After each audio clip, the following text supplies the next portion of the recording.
जब तक मैं इस द्वार की रक्षा कर रहा हूं, तब तक कोई इस रेखा को नहीं लांघ सकता।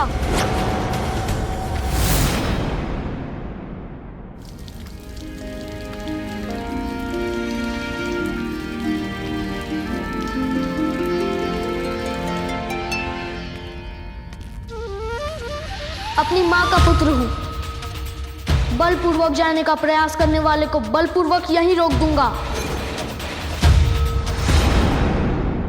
प्रतीत होता है प्रभु अब इस बालक को इसके हठ के लिए अवश्य दंडित करेंगे।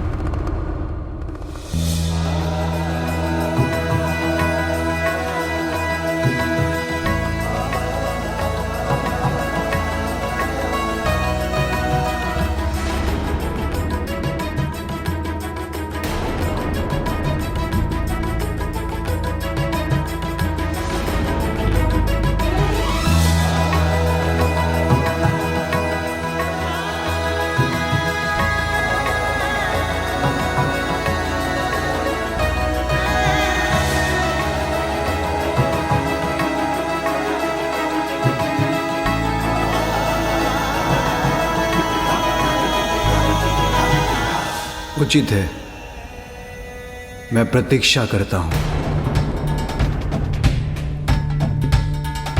प्रभु ने दंडित नहीं किया इस बालक को, इसका कहा स्वीकार लिया, क्यों?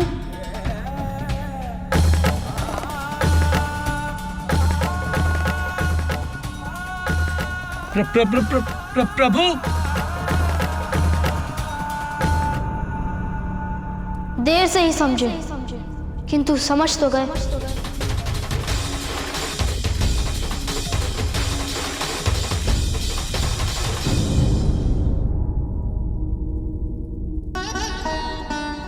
तुम जाओ, बात करो।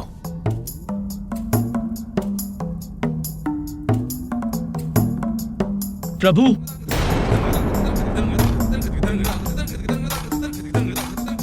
क्षमा करें प्रभु, किंतु मैं और अन्य सभी गण इस बात से चकित हैं कि एक बालक के कहने से आप अपने ही भवन में जाने से रुक गए।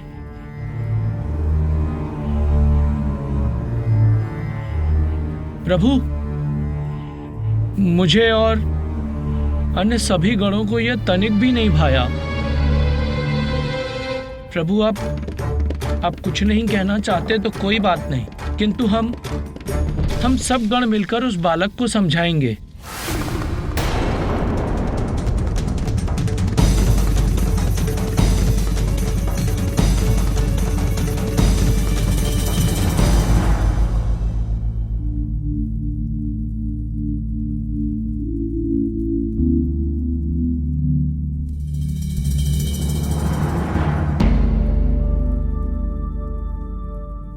इस बालक को तो अब मैं समझाऊंगा।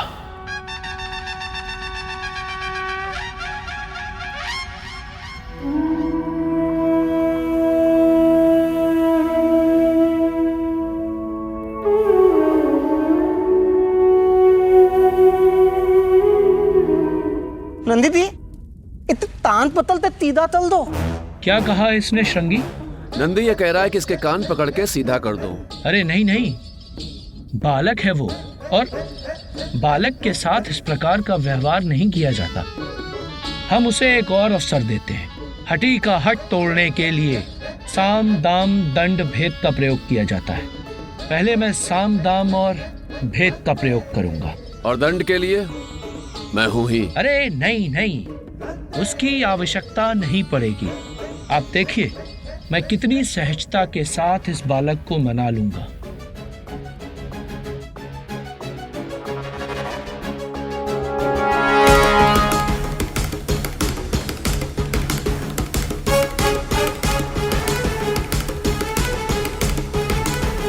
तो आप फिर चले आए? तुम यहाँ अकेले खड़े हो तो सोचा तुमसे वार्तालाप कर थोड़ा तुम्हारा मनोरंजन ही कर दूं।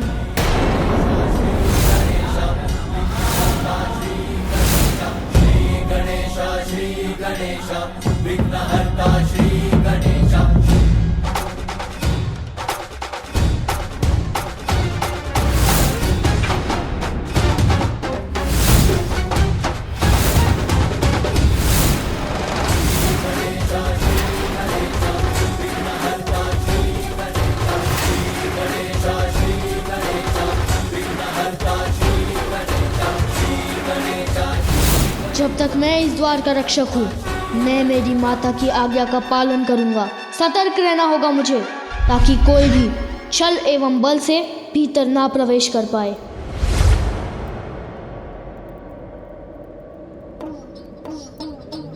बालक होकर द्वार रक्षा जैसा कठिन कार्य कर रहे हो। यह आयु कार्य करने की थोड़ी होती है, अपितु भिन्न भिन्न प्रकार के स्वादिष्ट फल, मिष्ठान एवं पकवान खाने की होती है। खाओगे?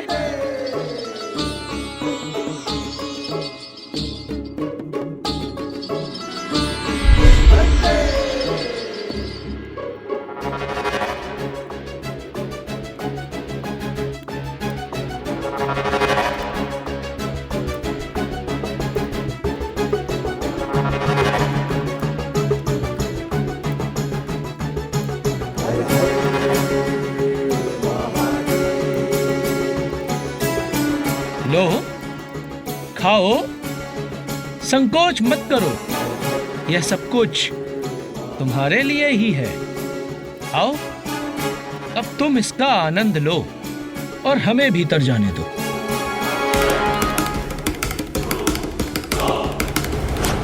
पुत्र, स्मरण रहे, किसी को भी भीतर मत आने देना। द्वार रक्षक के रूप में यहाँ खड़े रहने का जो वचन मैंने माता को दिया है, उसके समक्ष ये वस्तुएं तुच्छ हैं।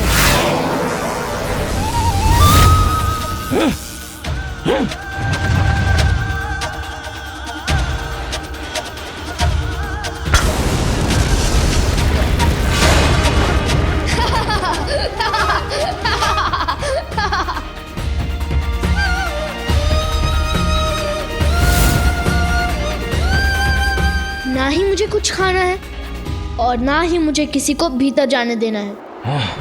मेरा क्रोध जागृत हो रहा है। शांत शांत नंदी शांत। ओम नमः शिवाय, ओम नमः शिवाय, ओम नमः शिवाय, ओम नमः शिवाय, ओम नमः शिवाय, ओम नमः शिवाय, ओम नमः शिवाय, ओम नमः शिवाय, ओम नमः शिवाय, ओम नमः शिवाय, ओम नमः शिवाय, ओम नमः शिवाय, ओम नमः शिवाय, ओम नमः शिवाय, ओम नमः शिवाय।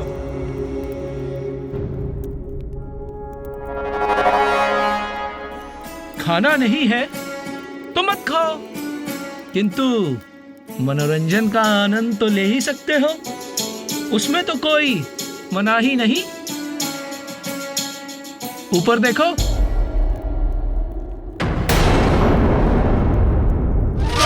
देखो आकाश के इन मेघों में मैं तुम्हें राजकुमार और राजकुमारी के विवाह का अद्भुत दृश्य दिखाता हूं। तुम्हें अवश्य आनंद आएगा। ये देखो।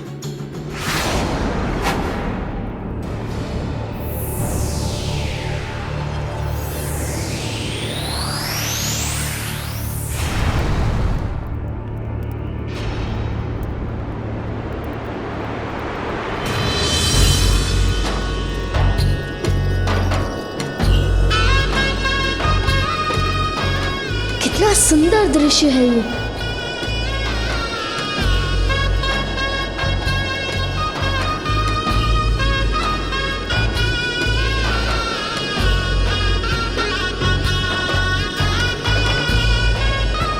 तुम यहाँ ये मनोहर दृश्य देखते रहो बालक, जब तक तुम्हारा मन करे। बस अब हमें भीतर जाने दो।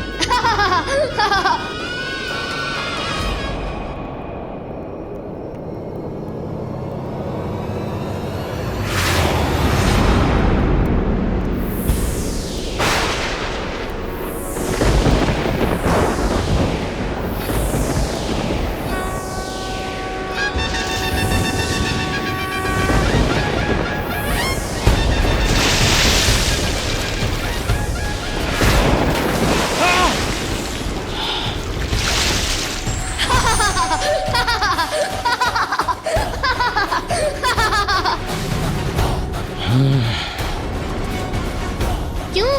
मैंने जिस दृश्य की रचना की वो कैसा लगा आपको? आनंद आया? आनंद तो आया ही होगा।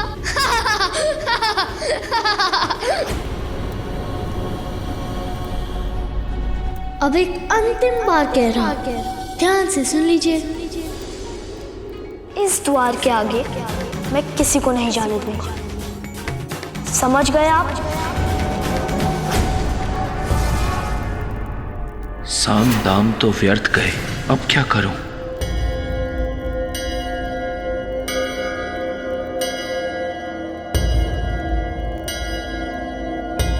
दंड,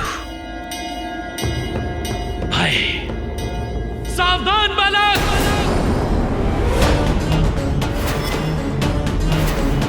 हमारे स्वामी को जानते नहीं हो तुम? वो देवों के देव, देवाधिदेव हैं और उनका क्रोध अत्यंत भयंकर है तो हुआ करे, मुझे कैसा भय? भय करो बालक, भय करो, क्योंकि ये वो प्रभु शिव शंकर हैं जिन्होंने सृष्टि के रचयिता ब्रह्मदेव जी को भी उनके अहंकार के लिए दंडित किया था। मैं ही सृष्टि रचयिता हूँ, मैं ही स्वयंभू ईश्वर हूँ, त्रिमूर्ति में सर्वश्रेष्ठ हूँ। ब्रह्मदेव, ये आप नहीं, अभी तो आपका अहंकार बोल रहा है।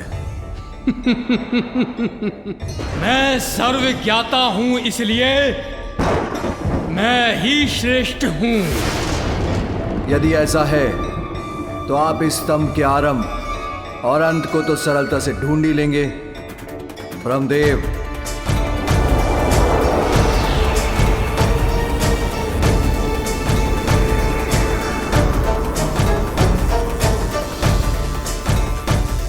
उचित है, इसमें क्या कठिनाई है?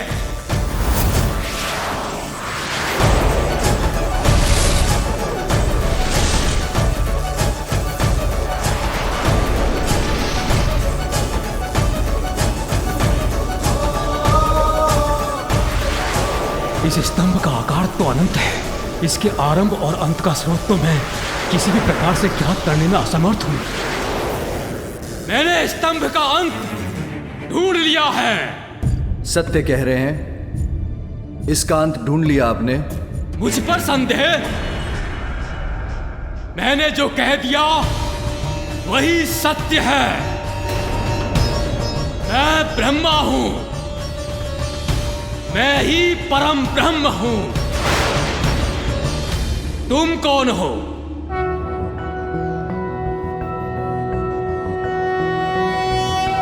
कर्पूरगौरं करुणावतारं संसारसारं भुजगेन्द्रहारं सदा वसन्तं हृदयारविन्दे भवं भवामि सहितं नमामि।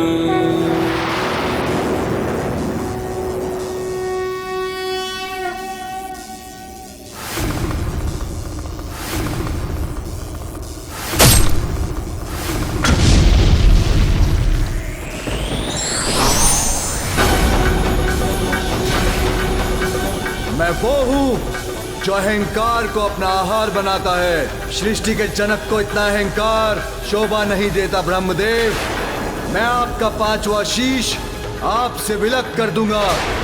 महादेव से प्रतिस्पर्धा करने का यही आपका दंड है।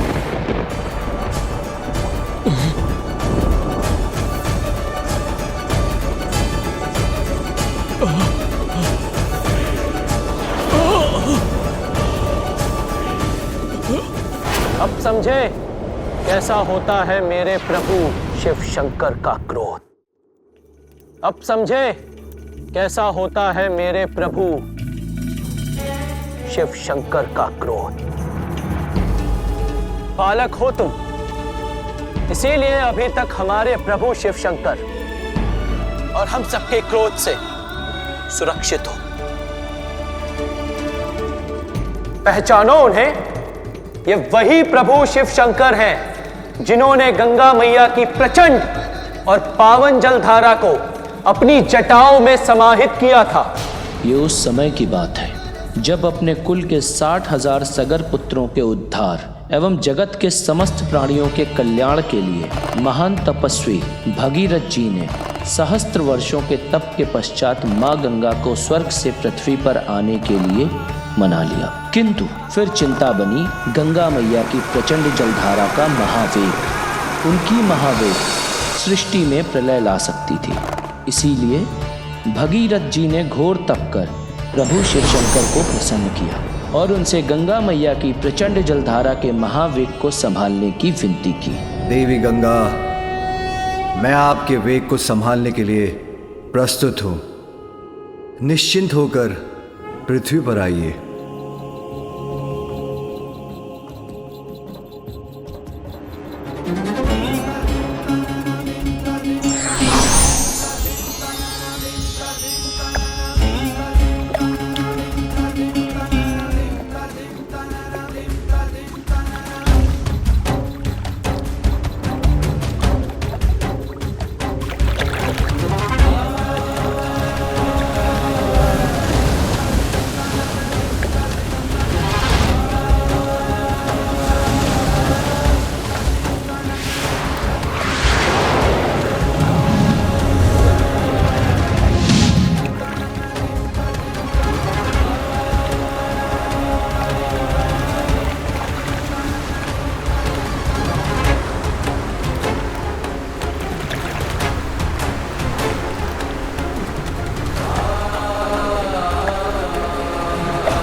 अब समझे कितने शक्तिशाली हैं मेरे प्रभु, मेरे स्वामी।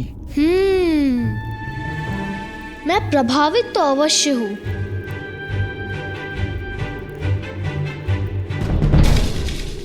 किंतु इतना भी नहीं कि मैं अपनी मां की आज्ञा के विपरीत किसी को भी भीतर जाने दूं, चाहे वो कोई भी हो, चाहे वो कोई भी हो।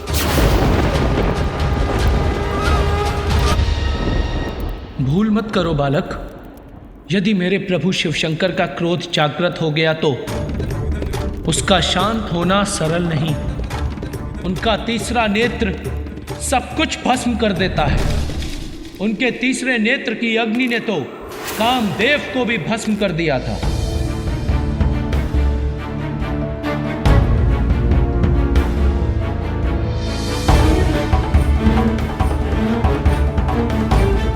मुझे क्षमा करें प्रभु, मैं देवराज इंद्र के आदेश के आगे विवश हूं। मुझे आपका ध्यान भंग करना ही होगा।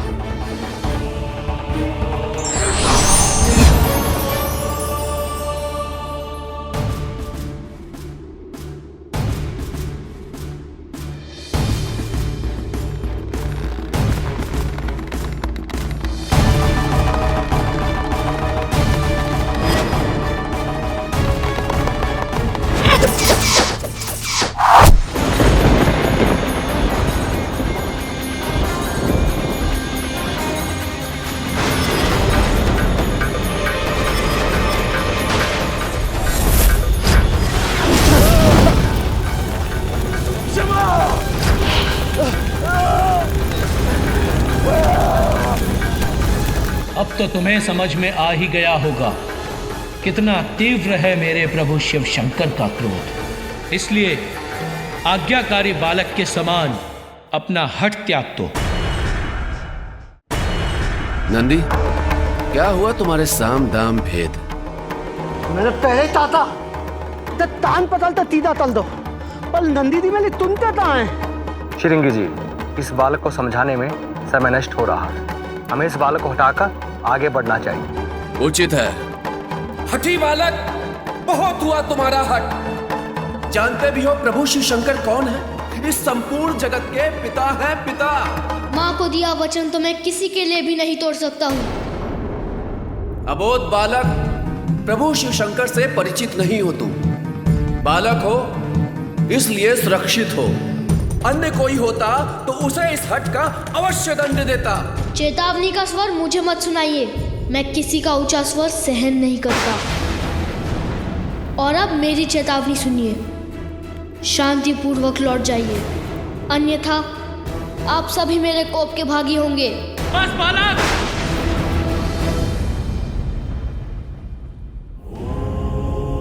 अब और दया नहीं करेंगे। प्रभु शिव शंकर हमारे स्वामी हैं और उनका मार्ग कोई नहीं रोक सकता।